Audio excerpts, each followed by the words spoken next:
அற்புதமான பேச்சை பேசியவர், அருவருக்கத்தக்க வார்த்தைகளை கூறியவர்.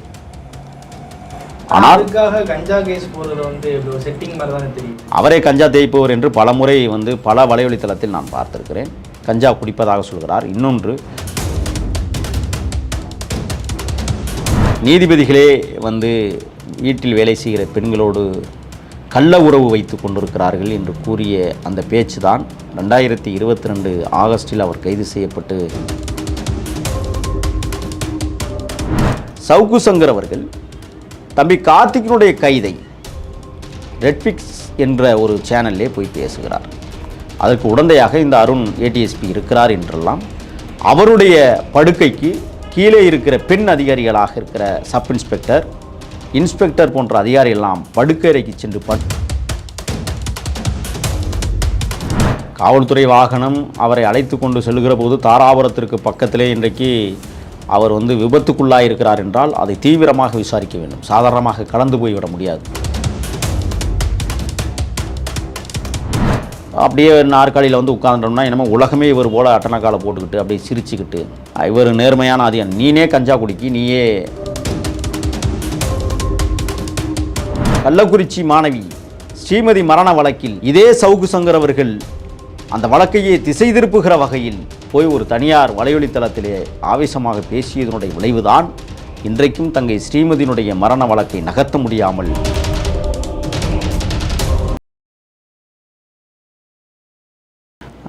இல்லை. பொதுவாக சமூகத்தில் பதற்றத்தை உருவாக்குபவர்கள், சமூகத்தில் பொய்களையே பேசி தான் உண்மையானவனாக இருக்கிறேன் என்று பிதற்றுகிறவர்கள் சட்டத்தின் முன்னால் தண்டிக்கப்படுவது இயல்பு. அந்த வகையில் சவுக்கு சங்கர் அவர்கள் எனக்கு நண்பராக இருந்தாலும் கூட அவர் செய்த பிழைகள் 2022 ஆகஸ்ட் மாதம் நீதிபதிகள் வீட்டில் பணி செய்கிற பணியாளர்கள் பலவந்தமாக சீரழிக்கப்படுகிறார்கள். நீதிபதிகளே வீட்டில் வேலை செய்கிற பெண்களோடு கள்ள உறவு வைத்து கொண்டிருக்கிறார்கள் என்று கூறிய அந்த பேச்சு தான் 2022 ஆகஸ்டில் அவர் கைது செய்யப்பட்டு கடலூர் சிறையிலே அடைக்கப்பட்டிருந்தார். அந்த சம்பவத்திற்கு மிகப்பெரிய ஆதரவாக நாம் தமிழர் கட்சியினுடைய ஒருங்கிணைப்பாளர் சீமான் அவர்கள் உறுதுணையாக இருந்தார்கள். அந்த கட்சியினுடைய மிக முக்கிய பொறுப்பாளர்கள்லாம் கடலூர் சிறைக்கே போய் மனு போட்டு சவுக்கு சங்கருக்கு ஆதரவு கரம் நீட்டியதை வரலாறு மறந்துவிட முடியாது. இன்றைக்கு சவுக்கு சங்கர் அவர்கள் தேனியிலே ஒரு விடுதியிலே வைத்து கைது செய்திருக்கிறது கோவை சைபர் கிரைம் காவல்துறை. ஏன், எதற்காக கைது என்றால், நான் முதலில் இன்னொரு சம்பவத்தை சொல்ல கடமைப்பட்டிருக்கிறேன். போன வாரம் கார்த்திக் என்கிற ஒரு தம்பி கைது செய்யப்பட்டிருக்கிறார். அந்த கார்த்திக் சவுக்கு சங்கர் மீடியாவில் ஒரு அட்வைசராக வேலை செய்து கொண்டிருந்தார் என்றெல்லாம் சொல்லப்பட்டது. தம்பி கார்த்திக் அவன் என் கரத்தை பிடித்து நடந்தவன், உண்மையானவன், நேர்மையானவன், ஒழுக்கமானவன். ஆனால் அவன் பார்ப்பனிய சமூகத்தை சார்ந்தவன். அவனும் நானும் ஒரே கிராமத்தை சார்ந்தவர்கள். அவருடைய தந்தையார் கோவிந்தராஜு கொரோனா நோயால் தாக்கப்பட்டு இறந்து போகிறார் 3 ஆண்டுகளுக்கு முன்பு. கார்த்திக்கு ஒரு அண்ணன், அவன் ஒரு பெரிய வருமானத்தை ஈட்டக்கூடிய தம்பி அல்ல. அவன் ஏதோ ஒரு கோயிலில் குருக்கள் வேலை செய்து கொண்டு அதிலே வருகிற வருமானத்தை வைத்து பிழைப்பு நடத்துகிற ஒரு குடும்பமாக இன்றும் வாழ்ந்து கொண்டிருக்கிறது. இந்த கார்த்திக்கிடம் ஒரு பெரிய புற்றுநோய் இருக்கிறது. என்னவென்றால், தன்னை அடையாளப்படுத்திக் கொள்ள வேண்டும், பணம் சம்பாதிக்க வேண்டும் என்கிற இந்த 2 நிலைகள் அவனுக்குள் எப்பொழுதும் ஓடிக்கொண்டிருக்கும். என்னிடத்தில் அடிக்கடி அவன் சொல்லுவான், அவங்களை போன்று நானும் மீடியாவில் பேச வேண்டும் என்றெல்லாம் சொல்லுவான். நான் சொல்லுவேன், நிறைய படிக்க வேண்டும், நிறைய சம்பவங்களை எதிர்கொள்ள வேண்டும் என்றெல்லாம் நான் சொல்லியிருக்கிறேன். அவனுக்கு புதுக்கோட்டை காந்தி நகரை சேர்ந்த ஆனந்தன் என்கிற ஒரு நபர் தொடர்பாகிறார். அவர் ஒரு தாழ்த்தப்படுத்தப்பட்ட சமூகத்தை சார்ந்தவர். இருவரும் நண்பர்கள், 2 பேரும் ஒரு இலையில் தான் சாப்பிடுவாங்க. அந்தளவுக்கு 2 பேருமே நல்ல பழக்கம். இல்லை, ஆனந்தன் என்பவர் பொறியாளர், வீடு கட்டுகிற அல்லது கட்டிடங்கள் கட்டுகிற பொறியாளர் பணியை செய்து கொண்டிருக்கிறார். பூந்தமல்லிக்கு பக்கத்திலே ஒரு வீடை இவர்கள் கட்டி கொடுப்பதாக சொல்லி அந்த வீட்டு உரிமையாளரிடம் சில லட்சங்களை வாங்கியிருக்கிறார்கள். ஆனால் அவர்கள் அந்த லட்சங்களை வாங்கி கொண்டு வீடை முழுவதுமாக முடித்து கொடுக்காமல் ஏமாற்றி விட்டார்கள். இதில் வீட்டு உரிமையாளர் வேறொரு இன்ஜினியரை வைத்து நான் வீடு கட்டி கொடுக்கிறேன், கொடுத்த காசை திருப்பி கொடு என்று கேட்டிருக்கிறார். அதை கூட என்னிடத்தில் சொன்னார்கள். நான் சொன்னேன், நீங்கள் செய்வது தவறு, அதை மாற்றிக்கொள்ளுங்கள், உடனடியாக போய் அந்த வீடை கட்டி கொடுங்கள், அப்படி இல்லை என்றால் அவர்கள் கொடுத்த பணத்தை திருப்பி கொடுங்கள் என்றெல்லாம் நான் சொல்லி அனுப்பிவிட்டேன்.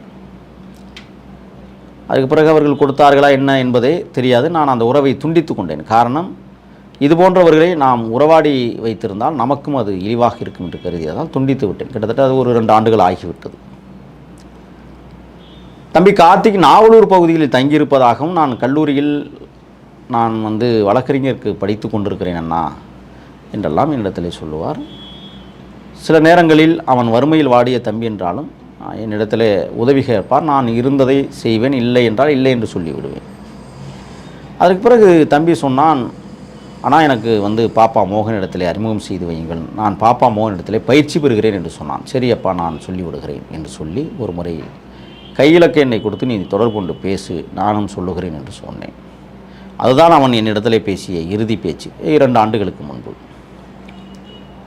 அதற்கு பிறகு அவன் என்னிடத்திலே தொடர்பு கொள்ளவில்லை. ஆனால் இப்பொழுது அவன் கைது செய்யப்பட்ட சம்பவத்தை பார்த்தபோது நான் அதிர்ச்சிக்குள்ளானேன், வேதனைப்பட்டேன்.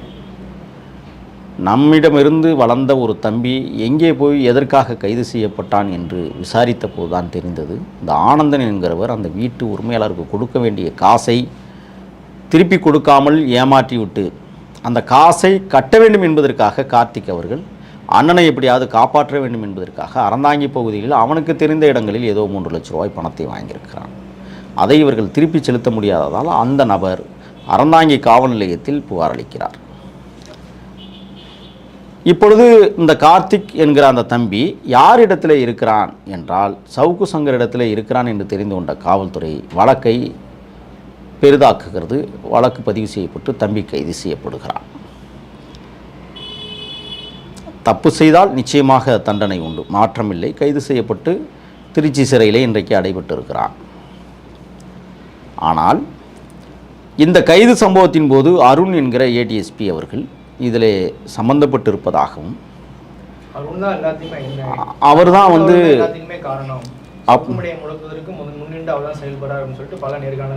இல்லை, அது என்னென்னா சவுக்கு சங்கருக்கு ஆள் வேணும், இன்னும் திறம்பட ஆய்வு செய்கிற ஒரு ஆள் வேணும். அதில் கார்த்திக் மிக நல்ல பையன். அவன் நல்லா ஆய்வு செய்வான், சில விஷயங்களை யோசிப்பான், நிறைய விஷயத்தை. நான் அவன்கிட்ட பேசுகிற போது பார்ப்பனிய தத்துவத்தை நீ பின்பற்றாதே, நீ திராவிட அல்லது தமிழ் தேசிய சித்தாந்தத்தை தேர்ந்தெடு, அதுதான் உனக்கு எதிர்காலத்தில் வாழ்வை அளிக்கும் என்று நான் பலமுறை அவன்கிட்ட இடத்துல சொன்னேன்.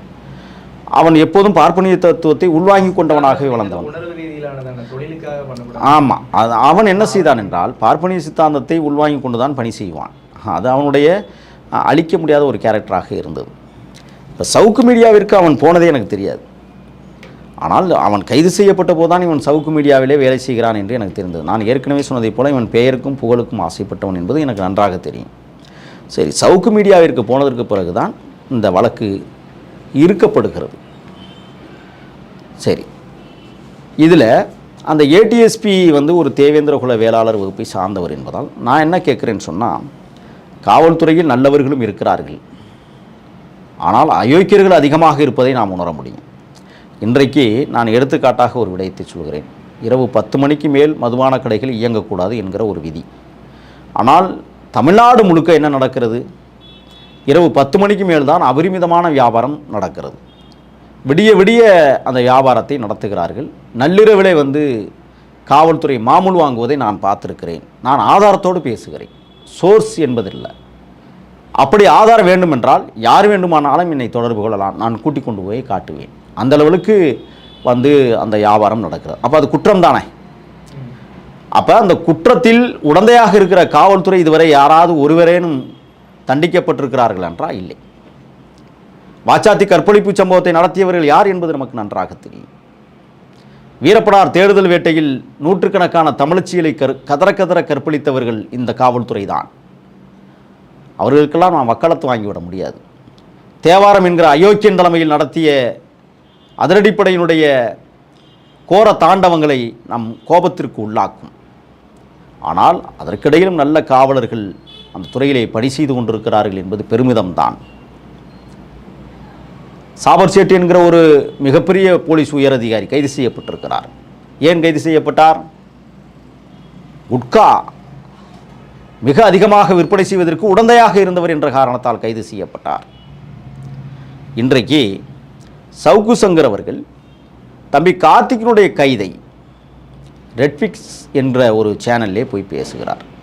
அதற்கு உடந்தையாக இந்த அருண் ஏடிஎஸ்பி இருக்கிறார் என்றெல்லாம் அவருடைய படுக்கைக்கு கீழே இருக்கிற பெண் அதிகாரிகளாக இருக்கிற சப் இன்ஸ்பெக்டர், இன்ஸ்பெக்டர் போன்ற அதிகாரிகளெல்லாம் படுக்கை அறைக்கு சென்று படுத்துதான் பதவி உயர்வை பெறுகிறார்கள் என்கிற அப்பட்டமான ஒரு குற்றச்சாட்டை, ஆதாரமில்லாத குற்றச்சாட்டை, பொய்யான போலியான குற்றச்சாட்டை சமூக வலைத்தளங்களில் பரப்பியதனுடைய விளைவுதான் இன்றைக்கு அவர் கைது. எதுக்கு திமுக அரசை அல்லது தமிழ்நாடு அரசை இவர் வசைபாட வேண்டும்? இப்போ எடப்பாடி செய்தால் சரியா?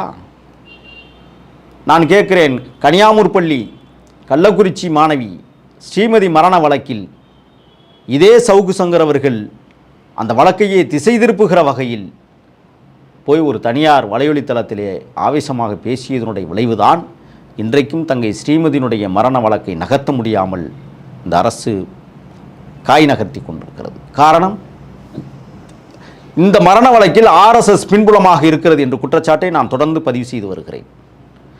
ஏனென்றால் அந்த பள்ளியினுடைய தாளாளராக இருக்கிற ரவிக்குமார் ஆர்எஸ்எஸ் சாகா வகுப்பை கற்றவர், தன்னுடைய பள்ளியிலேயே ஆர்எஸ்எஸ் சாகா வகுப்பை நடத்தி காட்டியவர். கோகுல்ராஜ் கொலை வழக்கில் இன்றைக்கு 3 ஆயுள் தண்டனைகளை பெற்றிருக்கிற யுவராஜ் என்கிற ஒரு அயோக்கியனை 100 நாட்கள் தங்க வைத்த பள்ளிக்கூடம் அந்த பள்ளிக்கூடம்.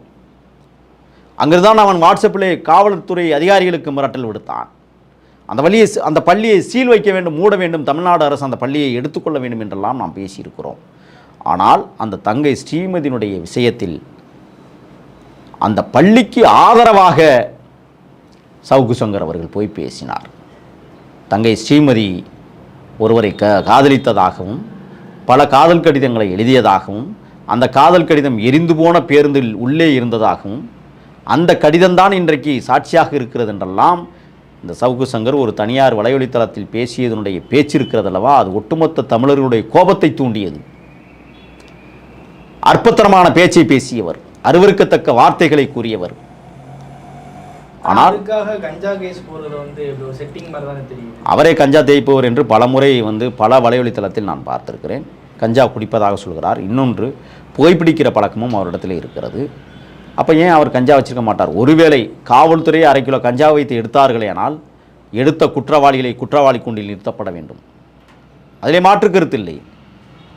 போலிய காவல்துறை செயல்படுகிறது என்றால் அப்புறப்படுத்தப்பட வேண்டும். ஒரு தனி மனிதர் மீது வழக்கை பதிவு செய்வதற்காக காவல்துறை திட்டமிட்டு பல வகைகளை செய்யும். ரவுடிகளை உருவாக்குவதே காவல்துறை என்பதை நான் குற்றம் சாட்டுகிறேன். அனைத்து பிரச்சனைகளுக்கும், முற்றுப்பெறாத பிரச்சனைகளுக்கும் இன்றைக்கும் இடைத்தரகர்களாக இருப்பது காவல்துறை தான். ஆனால் சவுக்கு சங்கர் விஷயத்தில் அவர் பெண்களை இழிவுபடுத்தி தொடர்ந்து பேசுவதை ஏற்றுக்கொள்ள முடியாது. கைது செய்யப்பட வேண்டிய நபர்தான். இன்னும் சொல்லப்போனால் ஒரு மனிதனுக்கு 6 வழக்குகளுக்கு மேல் பதிவு செய்யப்பட்டால் அந்த மனிதன் குண்டர் சட்டத்திலே கைது செய்யப்பட வேண்டும் என்பது சட்ட விதி இருக்கிறது. நான் சொல்லுகிறேன், இந்த இடத்தில் இருந்து சவுக்கு சங்கரை குண்டர் சட்டத்தில் கைது செய்யுங்கள். பெண்களை இவ்வளவு இழிவாக பேசுவதை நிறுத்தி கொள்ள வேண்டும் என்று பலமுறை நாம் சொல்லியிருக்கிறோம். நீங்கள் பார்த்தீர்களா, நீதிபதி வீட்டிலே பணி செய்த பெண்களையும் இடையிலேயே தங்கை ஸ்ரீமதியினுடைய மரணத்தை கொச்சைப்படுத்தியும் இப்பொழுது இன்றைக்கு அருண் போன்ற ஒரு உழைத்து உயர்ந்து அந்த இடத்தை அடைவதற்கு அவர் அடைந்த போராட்டம் மிக கடுமையானவை என்றெல்லாம் இன்றைக்கு சொல்லப்படுகிறது. அந்த சமூகத்திலிருந்து ஒருவர் உயர்ந்த பதவிக்கு வருகிறார் என்றால் அந்த பதவியில் இருப்பவரை இன்றைக்கு இவன் காலி செய்வதற்காகவே இது போன்ற படுக்கையறை விடயங்களை மக்களிடத்திலே பரப்புவதை ஏற்றுக்கொள்ள முடியாது. ஆனால் சவுக்கு சங்கரை கொல்ல திட்டம் தீட்டுறாங்க. அவரை கோவை மத்திய செல்ல அடைக்கிறதுக்கான காரணம் வெவ்வேறு விதமாக சொல்கிறாங்க. செல்வகுமார் அப்படிங்கிற ஒரு அதிகாரி இருக்கிறாரு. ஏற்கனவே சவுக்கு கடலூரில் கைதாக இருந்தபோது அங்கே சூப்பண்டாக இருந்தவர், அவர் தான் அங்கேயே இருக்கிறார். அப்படிங்கும்போது இடையில ஆக்சிடென்ட் கூட ஆச்சு. அவர் கைது செஞ்சுட்டு போகும்போது ஆக்சிடென்ட் ஆச்சு. இதெல்லாம் வச்சு அவர் கொல்றதுக்கு திட்டம் பண்ணுறாங்க அப்படின்லாம் சொல்கிறாங்க. இல்லை, அப்படி ஒரு சம்பவம் உண்மையானால் அந்த உண்மையை விசாரிக்க வேண்டும். அதற்கும் காவல்துறை தான் பணியாற்ற வேண்டும். காவல்துறை வாகனம் அவரை அழைத்து கொண்டு செல்கிற போது தாராபுரத்திற்கு பக்கத்திலே இன்றைக்கு அவர் விபத்துக்குள்ளாயிருக்கிறார் என்றால் அதை தீவிரமாக விசாரிக்க வேண்டும். சாதாரணமாக கலந்து போய்விட முடியாது. ஒருவர் பேசுகிறார் என்றால், அரசை குற்றம் சாட்டுகிறார் என்றால் அரசு அதற்கு உரிய பதிலை சொல்ல வேண்டும்.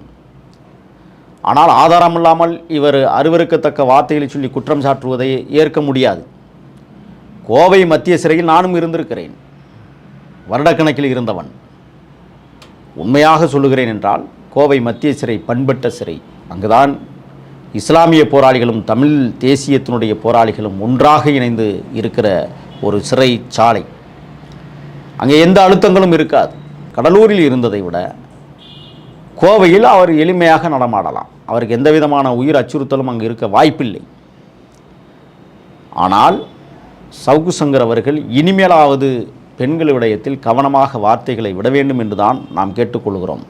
ஆனால் இன்றைக்கு அவர் எக்ஸ் தளத்திலே அவர் பதிவிட்டிருக்கிற வார்த்தைகளை பார்த்தால் நமக்கே அச்சுறுத்தலாக இருக்கிறது. அவ்வளோ பெரிய கடும் வார்த்தைகளை அவர் பிரயோகப்படுத்தியிருக்கிறார். இன்றைக்கு 294B 352 509 67 ஐடி ஆக்ட் போன்ற 5 சட்டப்பிரிவுகளின் கீழ் அவரை இன்றைக்கு கைது செய்திருக்கிறது.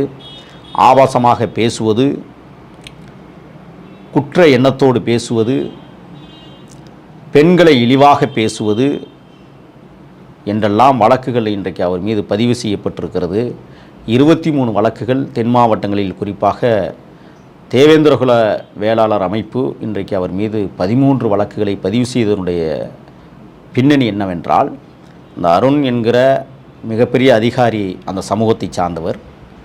சவுக்கு சங்கரும் அதே சமூகத்தை சார்ந்தவர் தான். இந்த சமூகத்தில் தன்னை விட எவனும் உயர்ந்தவன் இருக்கக்கூடாது, புகழும் அடையக்கூடாது என்று கருதிய சவுக்கு சங்கர் அவர்கள் இன்றைக்கு அருண் போன்ற மிக உயர்ந்த நல்ல அதிகாரிகளை வம்பிழுப்பது தேவையற்றது. சமூகத்தில் ஒரு பதற்றத்தை உருவாக்குகிற வகையில் சவுக்கு சங்கர் அவர்கள் தொடர்ந்து பேசி வருவதை என் போன்ற தமிழ் தேசியத்திற்காக தொடர்ந்து குரல் கொடுத்து கொண்டிருக்கிற எந்த அமைப்பும் சரி, எந்த சூழலும், ஆனால் ஒன்றை மட்டும் சொல்லுகிறேன், சவுக்கு சங்கர் அவர்கள் பாதிக்கப்பட்டவர்கள் பக்கம் இதுவரை நின்றதே கிடையாது.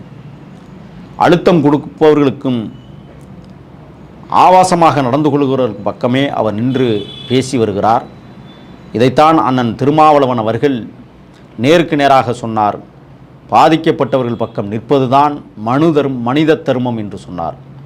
ஆனால் ஆதிக்க வர்க்கத்தின் பக்கம் நிற்பது மனு தர்மம் என்றார். அதை புரிந்து கொண்டு சவுக்கு சங்கர் அவர்கள் இனிமேலாவது தன் வாயை அடைத்து கொண்டு உண்மை வார்த்தைகளை உலகத்திற்கு சொல்ல வேண்டும். அப்படியே நாற்காலியில் வந்து உட்கார்ந்தோம்னா என்னமோ உலகமே இவர் போல் அட்டனக்காலை போட்டுக்கிட்டு அப்படியே சிரிச்சுக்கிட்டு, இவர் நேர்மையான அதிகம், நீனே கஞ்சா குடிக்கி, நீயே வந்து மதுபோதைக்கு ஆளானவன், நீனே கட்டிய உன்னுடைய சுய ஒழுக்கத்தை, சுய வாழ்க்கையை பற்றி விமர்சனம் செய்வதற்கு எனக்கு தகுதி இல்லை.